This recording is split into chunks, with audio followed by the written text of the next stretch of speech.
In a speech last week before the Air and Space Forces Association Warfighter Symposium, Air Force Secretary Frank Kendall said that China is preparing for, quote, a kind of war we have no modern experience with, end quote. Secretary Kendall went on to warn that the Air and Space Forces must change or we could fail to prevent and might even lose a war. How should we react to this stark warning from a top military official? Join me now to discuss this and more is Tennessee Senator Marsha Blackburn. She serves on 4 Senate committees, including the Senate Commerce, Science, and Transportation Committee and the Senate Judiciary Committee. Senator Blackburn, welcome back to the program. Great to see you. Good to be with you. Thank you. You've been one of the strongest voices in the Senate warning about China and what they're doing. Does this warning from the Secretary of the Air Force surprise you? Not at all. I was pleased to see him issue this warning because China is at war with us. Look at what they're doing economically. Last year, China had the best year in exports that they had. Nearly $1 trillion was our trade imbalance last year, Tony. And this is why we have to look at reshoring and friendshoring so many different components of our supply chain.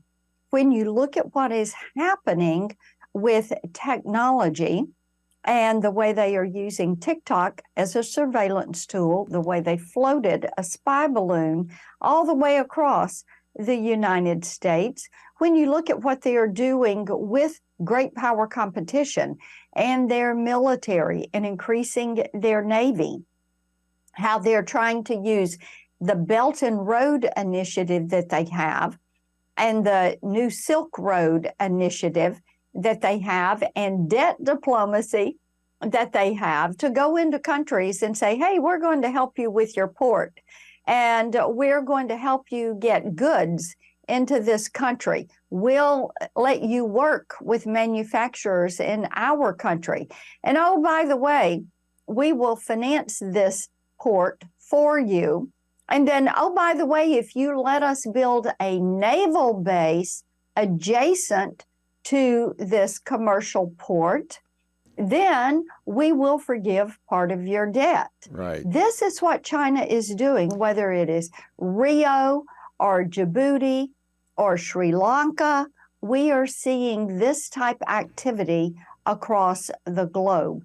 When you look at China putting a military training base in Cuba, this should set off alarms for the American people. And then, of course, you have the soft propaganda side. Right. I want to stop right there for just a second on what China is doing there. You juxtapose that what the United States is doing in our foreign policy.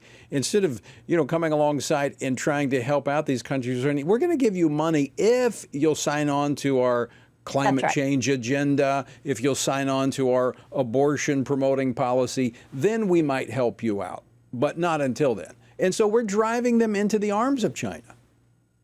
Because China is saying, look, we will incentivize your participation with us.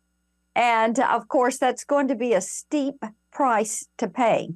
And Tony, when you look at these Belt and Road Initiative programs and the debt diplomacy programs, and you see what China is doing there and how they're pulling them along, how they've built the new axis of evil with China, Russia, Iran, North Korea. Look at what you've seen with Kim Jong-un going from North Korea to Russia, meeting with Putin, inviting Putin to come into North Korea to see what the research work and development work they're doing on weaponry and see what they're doing on rockets.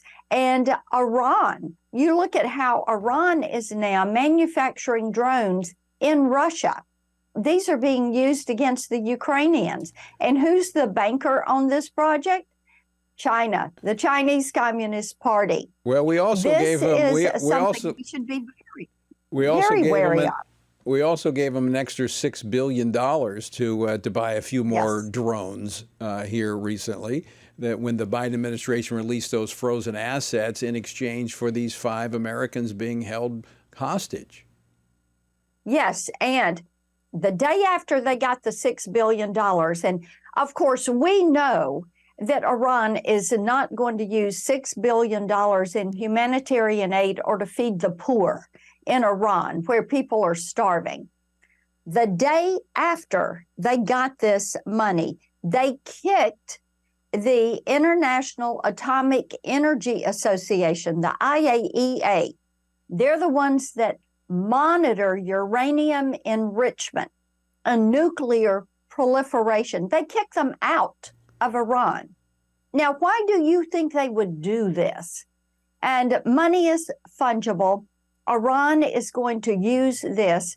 And we know Israel is their primary target. So it is time for us to double down on an America first foreign policy. And it is time for us to have a president of the United States who is going to deal with China, Russia, Iran, North Korea, and make certain they understand.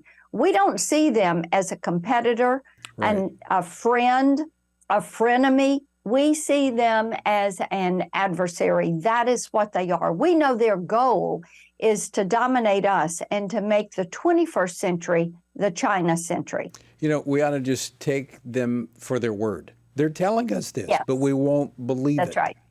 Senator, right. always great to see you. Thanks so much for taking time to join us today. You got it. Take care.